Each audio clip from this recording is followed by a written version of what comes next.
Alors, nous attendons l'arrivée de Pedro, hein, le nouveau compagnon de Nestor. Pedro, donc, c'est l'âne taupière. Alors, voilà, Pedro, où est-il? Ouais! Oh là là, superbe! Ça, il est beau, hein, vraiment. T'as de l'allure, hein? Daniel et Christian se sont offerts un âne tout en verdure. Pour la route. Vous n'avez jamais entendu parler de l'art taupière? Eh bien, c'est l'art de sculpter les végétaux. Les jardiniers amateurs comme les professionnels transforment leur jardin en laissant libre cours à leur imagination.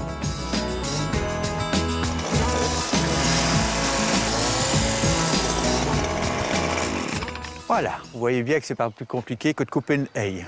Sauf que celle-ci chante. Un parc en Belgique rassemble sur 10 000 m² près de 250 sculptures végétales.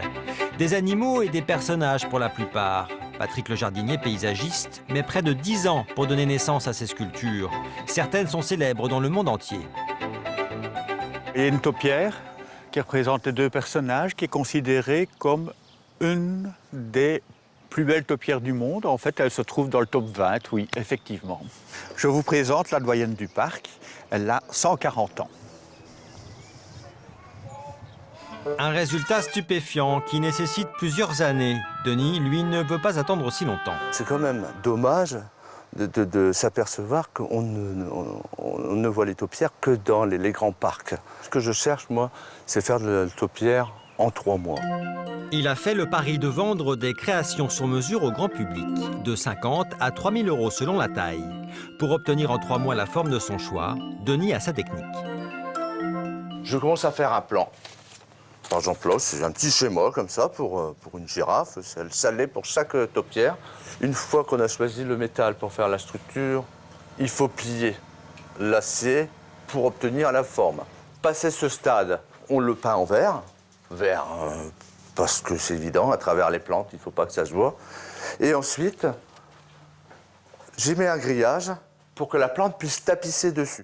Il tresse le végétal sur la structure et il utilise surtout une variété de Troène. Je vais faire en sorte que les plus grosses branches, les branches maîtresses, soient collées contre la structure, bien attachées, de manière à ce que tout soit couvert sur la structure. Alors il faut attendre 3 mois pour avoir un résultat, pour avoir le résultat qu'on voit sur la girafe. On peut aussi choisir de faire soi-même une taupière. Ces sculptures végétales ont leur rayon dans les magasins spécialisés. Vous pouvez très bien investir dans un gabarit qui n'excédera pas les 20-30 € suivant les formes et puis les tailles. Vous allez y introduire la plante et tout ce qui va dépasser va être taillé. Donc en un temps record, vous aurez une forme à peu près ressemblante à un animal comme ici un lapin ou éventuellement une boule ou un carré. Pour vous essayer à l'art taupière, choisissez du buis, de l'if, du Troène ou encore... Je vous présente Buxus plasticus, donc tout ce qui est de plus simple, un buis en plastique. Vous le prenez, vous le posez et vous n'avez plus qu'à regarder. Chez Daniel et Christian, c'est le moment d'installer l'âne Pedro, une taupière fabriquée par Denis, notre passionné. Les voisins sont venus admirer l'œuvre. Et un âne comme ça vit combien de temps? Une quarantaine d'années?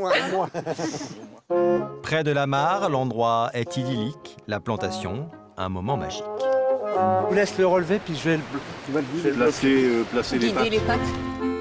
Doucement quand même, cette sculpture coûte plus de 600 €. Alors, tu vas être jaloux, Nestor? Hein?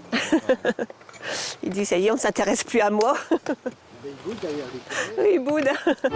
Pedro semble avoir conquis le cœur de ses nouveaux propriétaires.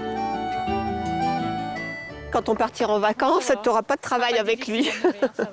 Rien à nourrir, qu'à avoir le plaisir. Il faudra le tondre. Le tondre, on lui met le tondre. Reste à Nestor à accepter ce ver compagnon. Ce n'est pas gagné.